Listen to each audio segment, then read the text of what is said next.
अस्सलाम वालेकुम नाज़रीन, मैं हूं आपका होस्ट फैसल और आप देख रहे हैं एमजी टीवी। नाज़रीन, पंजाब पुलिस से तो आप सब वाकिफ़ होंगे और लोग तो अक्सर थाने जाने से घबराते हैं। नाज़रीन, खुदा ना खास्ता अगर आपके साथ कोई वारदात हो जाती है, मसलन कोई चोरी डकैती या कुछ और, तो हम लोगों ने देखा है कि लोग थाने जाने से घबराते हैं, हालांकि ये इदारा हमारे तहफ़्फ़ुज़ के लिए है। तो नाज़रीन, ये घबराहट लोगों में क्यों होती है? क्योंकि लोगों को थाने के निज़ाम का अंदाज़ा नहीं होता और ना ही उनके इल्म में होता है कि हमने जाके किन से बात करनी है और हम लोगों ने प्रोसीजर कैसे आगे लेके चलना है। नाज़रीन, इन तमाम गलत फहमियों को दूर करने के लिए और आपकी आगाही के लिए हमने रब्ता किया लाहौर से एडिशनल SHO अब्दुर्रहमान भट्ट साहब से। तो आइए नाज़रीन, चलते हैं कॉल सेगमेंट की तरफ।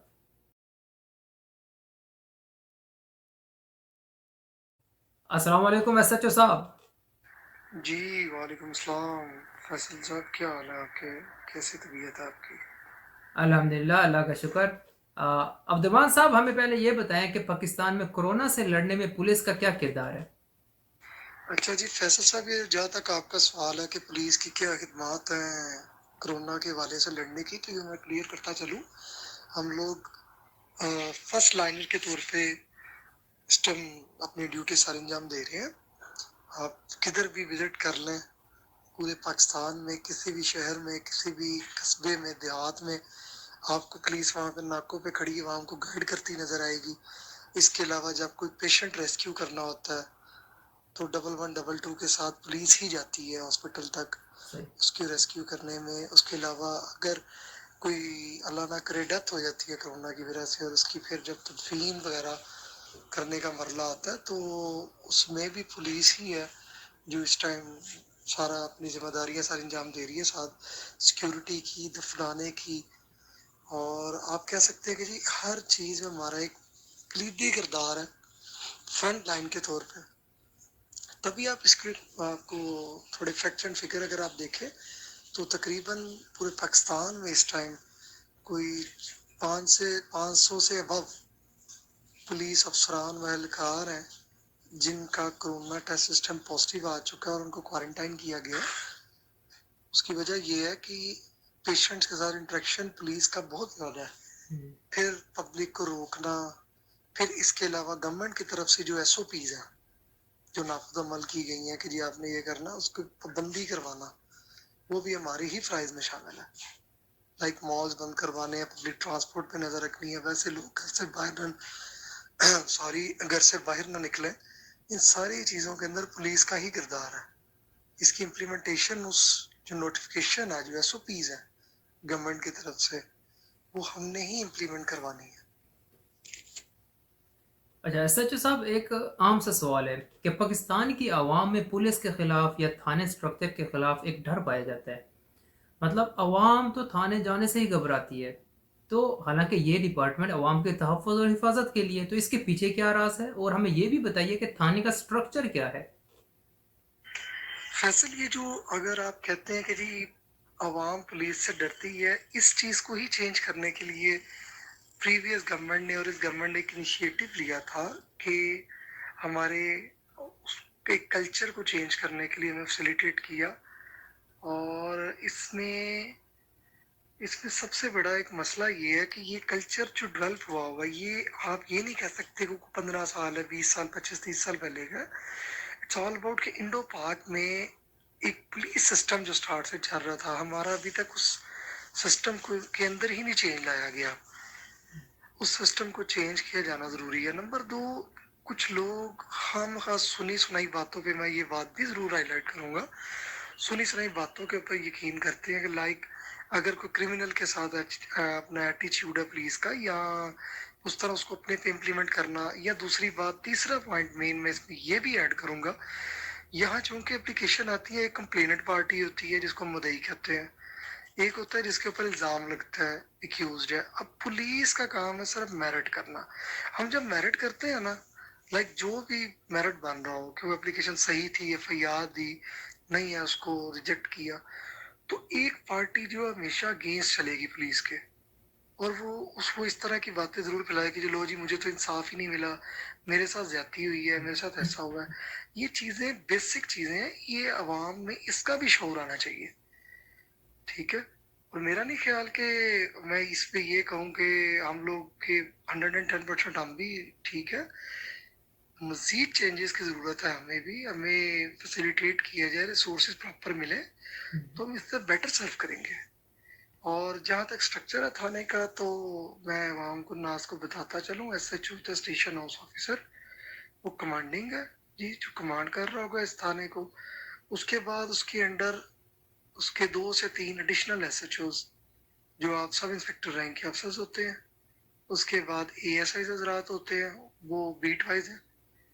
उसके बाद हेड कांस्टेबल्स हैं, और फिर कांस्टेबलरी है। इसके अलावा फ्रंट डेस्क का अमला होता है, सिविल स्टाफ है, उनका काम है आवाम को एप्लीकेशंस में फैसिलिटेट करना। और अब चूंकि आपको पता है कि आईटी में आ गया सारा कुछ, तो वो उसको सुपरवाइज कर रहे होते हैं। फिर एक हेड कांस्टेबल्स के अंदर एक जो मेन ड्यूटी को कंट्रोल कर रहा है, लाइक जिसका काम ड्यूटी मैनेज करना है कांस्टेबलरी की, तो उसको मुहर्रर कहते हैं। तकमीर रिकॉर्ड जितनी भी है, रिकॉर्ड को साथ साथ मेंटेन करना, लाइक आप रिकॉर्ड कीपर कह लें उसे, वो ड्यूटी मेंटेन करना, वो मुहर्रर का काम होता है। सही। तो भट्ट साहब, एक और वहम जो कि अवाम उन्नास में पाया जाता है कि सर हम थाने जाएं तो जब तक हमारे साथ सिफारिश ना हो या तो फिर हम रिश्वत ना दें तो एफआईआर या रबर दर्ज नहीं की जाती। तो इस मामले में आप क्या कहेंगे? अच्छा फैसल भाई, ये जो आपने एक बड़ा मेन पॉइंट मुझे अच्छा लगा कि आपने रेस किया है, कि ये जो करप्शन के हवाले से कि जी एक तो यहाँ तो ताल्लुक होना चाहिए या पैसे दे, तो ये होगा कि बिल्कुल गलत तासुर है। मैं आपको चैलेंज करता हूँ, आप पंजाब में किसी भी थाने को आप विजिट करें, किसी आपने गुमशुदगी लिखवानी है या आपका एक्सीडेंटल कोई रपट है या आपने एफआईआर का इंदराज करवाना है, एक चीज मैं ये क्लियर कर दूं कि आपका वकूआ एक्चुअल जेन्युइन होना चाहिए। किसी तरह से कोई भी आप ये नहीं कह सकते कि आपको सिफारिश चाहिए, आपको इसके लिए आप कह लीजिए कोई पैसे देने की जरूरत है। पहली बात है कि ये कल्चर था, अब हम लोग इससे बहुत आगे हैं। आवाम को, पुलिस को भी समझना चाहिए, थाने खुद भी जाना चाहिए। सुनी सुनाई बातें कि उसने उसको कह दिया, इस कल्चर को हम बड़ी देर पहले, 4-5 साल पहले सर, बहुत मिनिमाइज कर चुके हैं। उसकी वजह यह है कि हमने माशाल्लाह आईटी को भी पंजाब पुलिस ने अडॉप्ट किया। हमारे पास पूल कम सिस्टम है, हमारे पास सीएमएस का सिस्टम है। एक ऑफिसर को 3 दिन से ज्यादा एप्लीकेशन रखने का इख्तियार नहीं है, उसने उसका फैसला करना है कि आया इसकी ये सच्ची है, ये झूठी है, और इस पर एफआईआर देनी है या नहीं देनी। और रपट को लिखवानी है तो वो तो वैसे ही ऑनलाइन सिस्टम हो चुका हुआ, मैनुअल रजिस्टर सिस्टम बंद हो चुका है पुलिस में। वो आपको कंप्यूटराइज रखते सिविल स्टाफ बैठा होता है, जिसको हम कहते हैं फ्रंट डेस्क। एक पर्टिकुलर थाने के अंदर एक कमरा है, उसको हम फ्रंट डेस्क कहते हैं। उसका काम ये है, वहाँ सिविल स्टाफ बैठा है, आप आए विजिट करें। इस कल्चर को हम बहुत पहले का खत्म कर चुके हुए हैं। और खुदारा मैं यही कहूंगा कि आवाम को इस चीज में ना सोचना चाहिए, वो अपने माइंड में भी इस चीज में चेंज लेके आए। सही।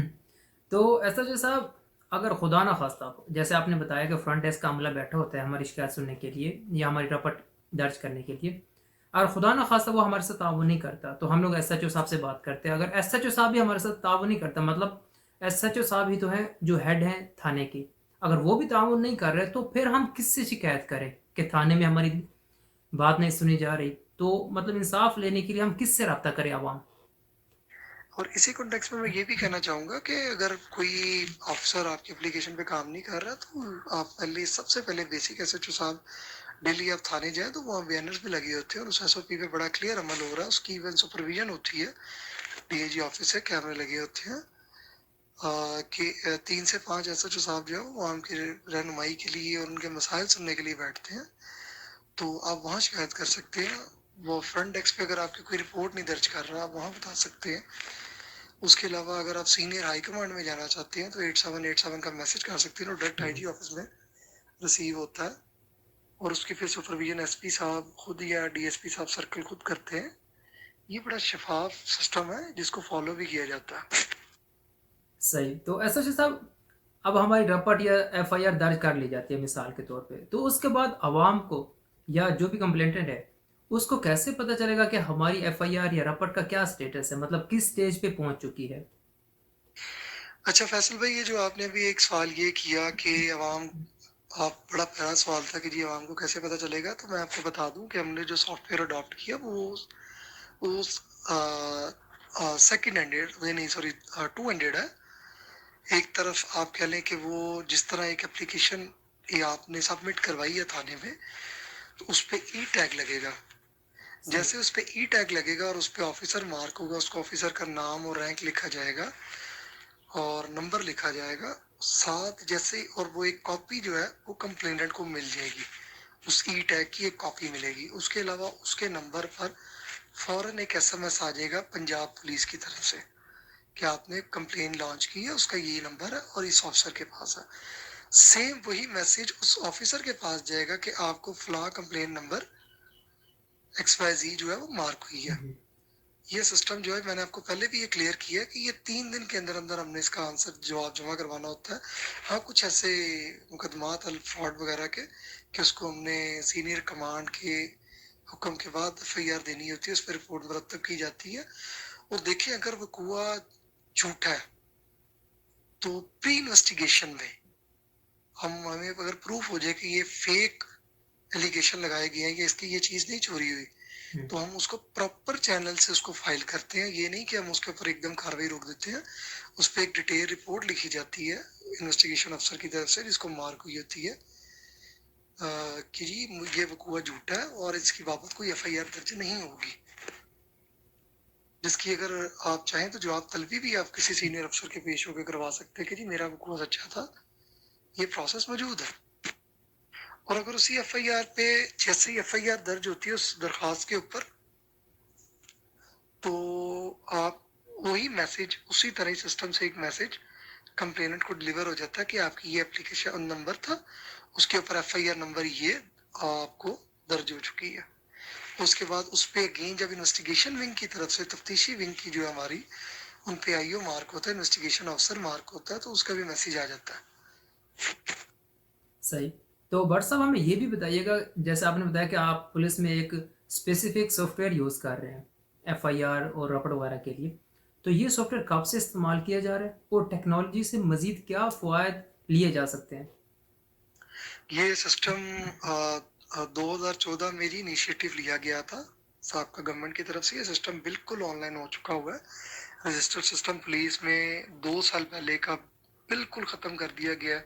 हर चीज़ हमारी हाजिरी से लेके और रोजनामचा जो हमारी एक डेली डायरी, बड़ी बेसिक रजिस्टर है पुलिस का। उसके अलावा FIR हो गया, FIR के ऊपर एक एक मिनट एक एक सेकंड प्रिंट होता है, FIR नंबर हो गया, ये चीज़ें जितनी भी हैं। उसके अलावा हमारी तफ्तीश जितनी भी है जो की जाती है IO हजरात की तरफ से, इन्वेस्टिगेशन ऑफिसर्स की तरफ से, उस सारे के सारा कंप्यूटराइज हो गया। उसको हम लोग पोलकाम सिस्टम कहते हैं। और इसके अलावा कंप्लेनेंट जो एप्लीकेशन देते हैं उसको हम CMS सिस्टम कहते हैं। ये सारा सिस्टम जी बिल्कुल ऑनलाइन हो चुका है। हम टेक्नोलॉजी का फ़ायदा उठा रहे हैं, लेकिन आगे काफ़ी चेंजेस की भी हम्म। ज़रूरत है कि हमें लेटेस्ट इक्विपमेंट दोबारा दिया जाए, फैसिलिटेट किया जाए, रिसोर्सेज दिए जाए, तो इंशाल्लाह हम लोग इससे बेहतर परफॉर्म करेंगे। एसओजी साहब, एक और जो एक कॉमन चीज़ है जो लोगों के जहनों में पाई जाती है, या अक्सर लोग सवाल पूछते नजर आते हैं कि बाज़ का पुलिस आती है और किसी शख्स को गिरफ्तार करके चली जाती है, तो क्या बगैर अरेस्ट वारंट के पुलिस किसी को भी गिरफ्तार कर सकती है? पहली बात तो ये। और दूसरी बात ये कि अवाम उन्नास बाज़ का पुलिस पर बदतमीज़ी का फतवा भी लगाती है, तो इसके बारे में आप क्या कहेंगे? देखिए फैसल, ये आपकी मैं बात क्लियर कर दूं कि जितने क्रिमिनल ऑफेंस होते हैं जिनमें नामजद मुलजिमान है, उसमें जब वो सफ़ा मिसल पे उसकी गिरफ्तारी आ जाए, उसके अगेंस्ट FIR दर्ज हो जाए, तो पुलिस उसको गिरफ्तार कर सकती है।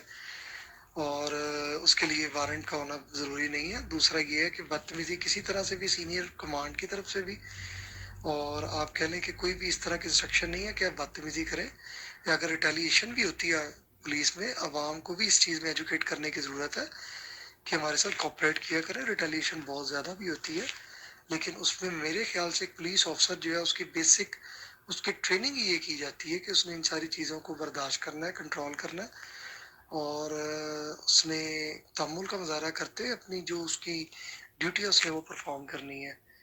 और बिल्कुल जी वो अरेस्ट कर सकता है अगर कोई पहले, और ये क्लियर इंस्ट्रक्शन है कि FIR के बाद ही गिरफ्तारी अमल में लाई जाए, कि अगर FIR हो जाती है तो आप अरेस्ट कर सकते हैं। लेकिन कुछ क्राइम ऐसे है जो मौका के ऊपर, इस तरह गैम्बलिंग की इंफॉर्मेशन है, काइट फ्लाइंग हो रही हो इस तरह, तो हम उस पर मौके पे गिरफ्तारी कर सकते हैं। पुलिस ऑफिसर का इख्तियार है। अगर आप CRPC क्रिमिनल प्रोसीजर कोड पढ़े तो इसमें आप सेक्शन 155 में आप उसके इख्तियारात, 154 में इख्तियारात है, वो आप पढ़ सकते हैं पुलिस ऑफिसर के। ये बड़ी क्लियर चीज़ है। बहुत शुक्रिया एसएचओ साहब हमें अपडेट करने के लिए और हम आवाम की रहनुमाई करने का। जज़ाकल्लाह खैर कि आपने मुझे इंटरव्यू के लिए बुलाया और हमें भी मौका दिया कि हम अपना मौक़िफ़ पेश कर सकें, और ऐसे प्रोग्राम मेरे नज़दीक होने चाहिए कि अवाम को कम्युनिकेट होना चाहिए। और मेरे नज़दीक ये भी है कि अवाम को बेसिक रूल्स, प्रिंसिपल्स आपके और जो लॉज़ हैं, वो भी उनको एजुकेट करना चाहिए, सही बात। ताकि उन्हें पता हो कि अगर वो इस चीज़ की वायलेशन कर रहे हैं, जिस चीज़ को वो अपने लिए फ़न समझ रहे हैं, वो एंटी लॉ भी है। उस पे उनके अगेंस्ट एफआईआर भी दर्ज हो सकती है।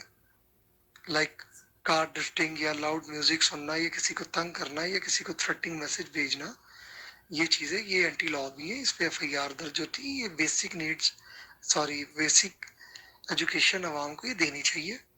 और अपना ख्याल रखिए जी। थैंक यू सो मच, आपका बुलाने का शुक्रिया। अल्लाह हाफिज़। अल्लाह हाफ़िज़ बर साहब, शुक्रिया। जी नाज़रीन, आपने सुनी अवाम उन्नास में पाई जाने वाली पुलिस के खिलाफ कुछ गलतफ़हमियाँ, और एसएचओ साहब ने उन तमाम गलतफ़हमियों के बड़े ही प्यारे अंदाज में जवाब दिए हैं।